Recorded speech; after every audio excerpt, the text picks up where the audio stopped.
What's going on, guys? It's your boy Josh FX. Welcome back to another great YouTube video. And if you're new to this channel, guys, you know what you're supposed to do. Please hit the subscription button and let's grow this channel. So today, guys, I'm going to teach you on how you are supposed to journal your trades as a professional day trader.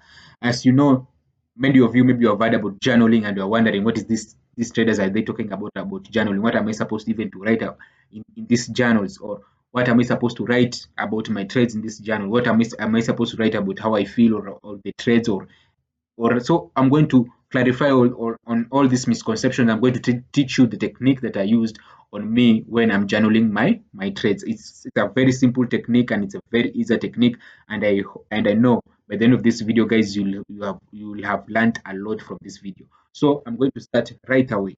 So I'm going to place a screenshot right here of an example of my trading journal, or on a particular session. So as you can see right there, it says London session on Monday. So I usually have journals per each day, London session and New York session, because those are the two sessions that I usually trade.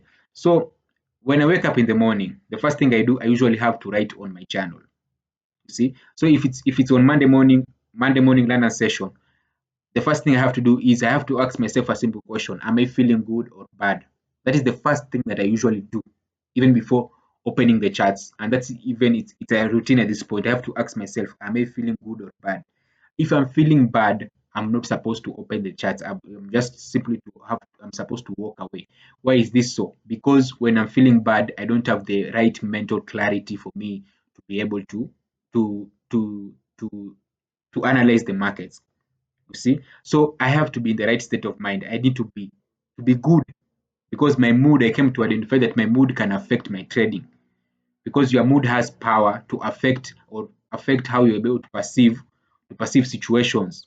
You see, so the first thing I usually do is ask myself, because if I'm a bad mood, then I know I can make silly mistakes. I can make so many mistakes out of, just because I'm not in a good mood. So if I'm not in a good mood, then I have to step away from the markets and come back either the next day and the next session when I'm feeling great, or the next day when I'm feeling better. So feeling good is very very, so the feeling, it's very very important to know whether are you feeling good or whether are you feeling bad. So that's the first thing I usually do, and it's the first thing I usually do each and every single day. Ask myself, am I feeling good or bad? Because for me to operate in the market, I have to be in the right state of mind. I need to be in the right mental clarity, so that I can be able to perceive and be an observer in the markets, not trying to predict or do anything just because I am moody, or someone else will destroy my mood. So I usually ask myself that question: Am I feeling good or bad? That's why I've seen right there. I've written I'm feeling good. So that's the first step.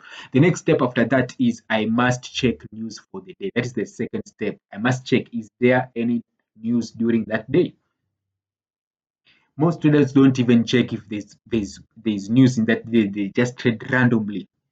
That's why you just find yourself, spikes have just, out of nowhere, they've just wiped your whole account, because you're not even aware that in trading there are news and they can affect your trading. So I usually have to look at look at Forex Factory, that is, are there any high impact news that day? So some of you may be wondering, where do I look on this news? So there is this website. You just go to Google, just type www.forexfactory.com, www.forexfactory.com. You're going to find all the news that for that particular day. If they are red, then you'll know that there is high impact news, and you are supposed to, if you want, you can avoid that time, because there's going to be a high impact volume, there's going to be a high volatility in the market. So for me, I usually don't trade news, so I usually step away from the market. So that is the next step. The next thing I usually ask myself. So if that day there's no high impact news, I write that there's no high impact news today. If there is high impact news, I write there's going to be a high impact news at 3:30 p.m. So what do? I set my alarm at 3:30 p.m. to remind myself that at 3:30 p.m. I should not be in the markets, because I usually have rules on concerning trading news, that I'm not supposed to take any trade 20 minutes after news have been released, or 10 minutes before news have been released. So if 10 minutes before, I'm not supposed to be in the market, and 20 minutes after, I'm not supposed to have taken any trade. So after 20 minutes after the news have been released, now I can come back in the markets, because now I know that the volatility has now reduced and the markets now is back to normal. Then then the next thing I do after that, after written news, now I go back, now I trade now. You see? Now I go back and trade now during that London session. If I find a setup, okay, now at the end of the session, now this third step now, it comes after the end of the session. Now it's either now I write whether I found a setup or not. I did not find a setup. If I did not find a setup, as you can see in that example right there, I usually write no setup found, no trade taken. Because why am I saying no setup found, no trade taken? Some of you guys, you can find no setup. The market is not showing you that there's no setup, but you're going to take trades because you just wanted to trade. You see, you're just going to place trades just because you wanted to trade. But for me, I write no setup and no trade taken. That tells me I didn't see any setup that was within my trading strategy. And what did I do? I stayed away from the markets. I did not take any trade. So no trade taken. The next thing is new week, new analysis. That is all. It was about all the things. That's another thing. I'm not going to talk about that because that is something which I needed to work on. It used, yeah. So I'm going to another example. So this I'm going to give you another example right there. As you can see, New York session. I'm going to place it right there, New York session. The first thing I always told you guys before I enter New York session, I usually have to ask myself again. I'm going to ask myself, I have to ask myself, am I feeling good or bad? I need to be feeling good for that session. If I'm feeling bad during an New York session, I'm supposed to walk away from the markets because trust me, your mood affects on how you trade. You cannot be in a bad mood and thinking that you're going to trade good, or your emotions will be under control. They will never be like that. If you are in a bad mood, then your emotions are going to be rapid. Your emotions are not going to be in control, and you can make silly decisions, and you can make silly mistakes, and you can take unnecessary losses. So for me to avoid all this, when I'm not feeling good, I just step away from the markets until I come back when I am feeling good, when I'm in the right state of mind. Then this is a good example now. Now on this New York session, I won't write that there was news because I had already written it during London session. So I had already put even an alarm just to remind me. Now the next step is it's after the trading session now. Now it depends on whether I have found a setup or not. Now for this example, I found a setup. Now I'm writing this now. I'm feeling the the what is this, the journal after the trading session or after I've taken a trade. Then right there, as you can see there, I found a setup on liquidity point continuation. So I found a setup. What does this mean? I found a setup on which part of my trading strategy part. Now as you can see there, I specifically pointed the specific point where the trade I came from. You see, so I hope you as a trader you have so many types of trading setups. You don't have just similar set of setups. Like me, I have liquidity point continuation, liquidity point, liquidity. We have liquidity break trades. We have top high, top low trades. So you usually have so many, and this part consists of all about in the trading strategy. So you have to pinpoint the main area whereby the trade came from. It needs to be a textbook setup. It needs to be a setup which by you can access it, you can trace it back to your notes. So we usually have those all types of those trades. So the next thing is I pinpoint whereby the setup that I took came from. So at this point it came from liquidity point continuation. Okay, what was the result? So I took, as you can see there, I found a setup on liquidity point confirm or liquidity point continuation. The next thing is I took the trade. Then what was the result? As you can see there, result full stop loss hit. You ask yourself what was the result, full stop loss hit. Then the next thing is after you have said it is full stop loss was hit. Now you are going to ask yourself, I told you guys there are only three types of losses in trading. Is it going to be a method problem loss? Is it going to be a probabilistic loss? Is it going to be a psychological loss? So the next thing after you have said that it was a full stop loss hit, you need to ask yourself, was it a probabilistic loss? Was it a method problem loss? Is it a psychological problem loss? So in this case, right there, it was a method problem loss. So when I have already found out that it's a method problem loss, and I've already pinpointed where it comes from my notes, it comes from liquidity point continuation, and I've already identified that it is a method problem loss. The next question comes in. The next thing comes in. I take full responsibility of that mistake. I take full responsibility. I told you guys in trading, you have to take 100% responsibility, whether it's your fault or not your fault.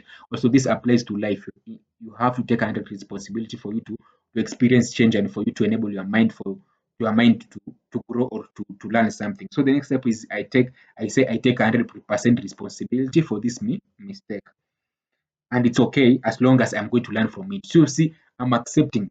I take full responsibility. Then what do I have? Self acceptance. Self accept. It's okay, and it's okay as long as I'm going to learn from this mistake, because trading is all about learning from your mistakes and growing. That's all about life. Making mistakes and just growing and learning from them. Most of you just make mistakes and don't learn from it. That you will never grow. So I take full responsibility, and I said it's okay. That's self acceptance. It's okay to make mistakes. Everybody makes mistakes. No, if whether it doesn't matter whether you're a professional trader or not a professional trader, it doesn't matter. Everybody makes mistakes, and mistakes is what builds us. Mistakes is what makes you to know that you are trying, that you are definitely doing something. What differentiates you and another someone else is, do you make mistakes? Because if you are trying, mistakes are supposed to be there. If you're trying, failure is supposed to be there, and these are just stepping stones for you to enable you to achieve whatever you want. So there, as long as I learn from it. So what is the next thing? So now I go back now to the trading strategy point of liquidity point continuation. What is the mistake that I did? So I forgot to check my 5 minutes time frame to confirm the higher high. For every high, okay, for so now that is the solution. For every higher high, I should always confirm with the 5 minutes time frame. So the problem I did was, for every higher high, I did not confirm with the 5 minutes time frame. And according to liquidity point continuation, for every higher high that it forms in the 3 minutes time frame, I must confirm with the 5 minutes time frame for it to be valid. So I had already identified the problem where it was.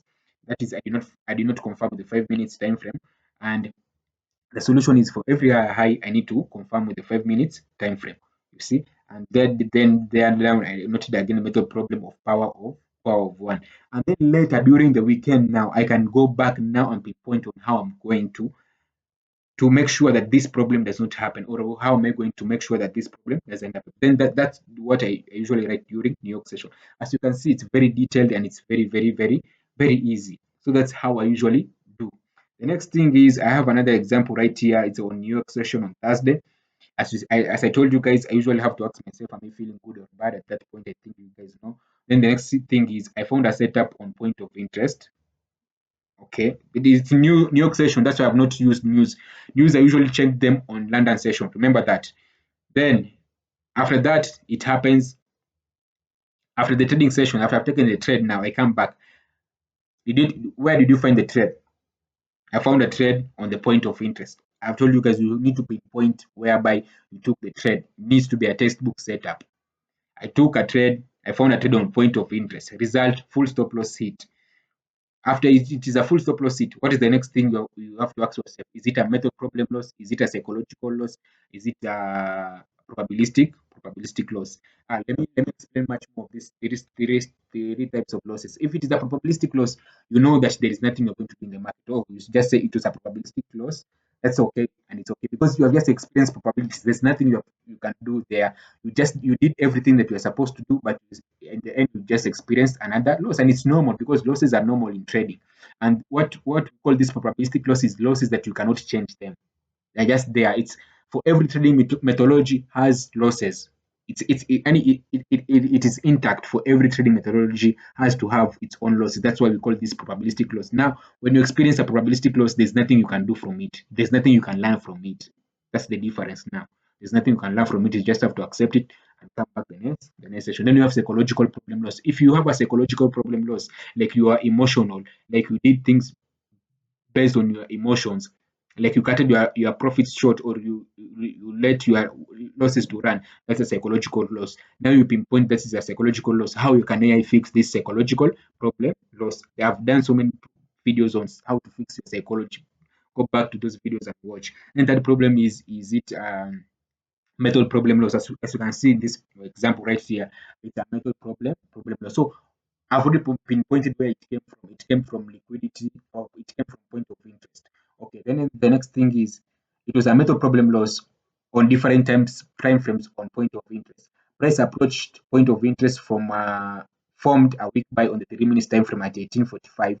So to the 5 minutes time frame, because I'm supposed to use the 5 minutes time frame to confirm it's a week buy. To avoid this from happening, I need to develop a rule. So now the solution is, the solution that I came from it. To prevent this from happening, I need to develop a rule on approaching liquidity and point of entry. When it teaches 20 minutes to the formation of a new 1 hour candlestick, I need to immediately switch to the 1 hour time frame. I should not be in the 3 minutes, 3 minutes time frame. So after you have already identified that is a method problem loss, you need to come up with a solution, or to come to develop a solution that is going to prevent you from encountering that similar loss next time. Because I'm going to repeat this and make sure you guys get it through your thick skull. There is nothing wrong with making mistakes. There's nothing wrong with failure. Once the day that you realize that failure and making mistakes is what makes you to become better, is the day that everything else changes. You know, we are programmed that to think that failure, making mistakes, it's bad, that you are an awful person, you are not you will not be, you will not amount to anything, you will not be successful just because you make mistakes. This doesn't work in trading. That type of thinking does not work in trading, and you should never be harsh on yourself. You should not beat yourself up just because you made mistakes. Whenever you make mistakes, rejoice in them, because you are doing something new, you are trying something new. Most people don't even try. So whenever you make mistakes, what is the most important thing? Do you learn from it? That is the most important thing. If you don't learn from it, then you are stupid. Then there's nothing that you are learning from it. There's nothing that you are growing.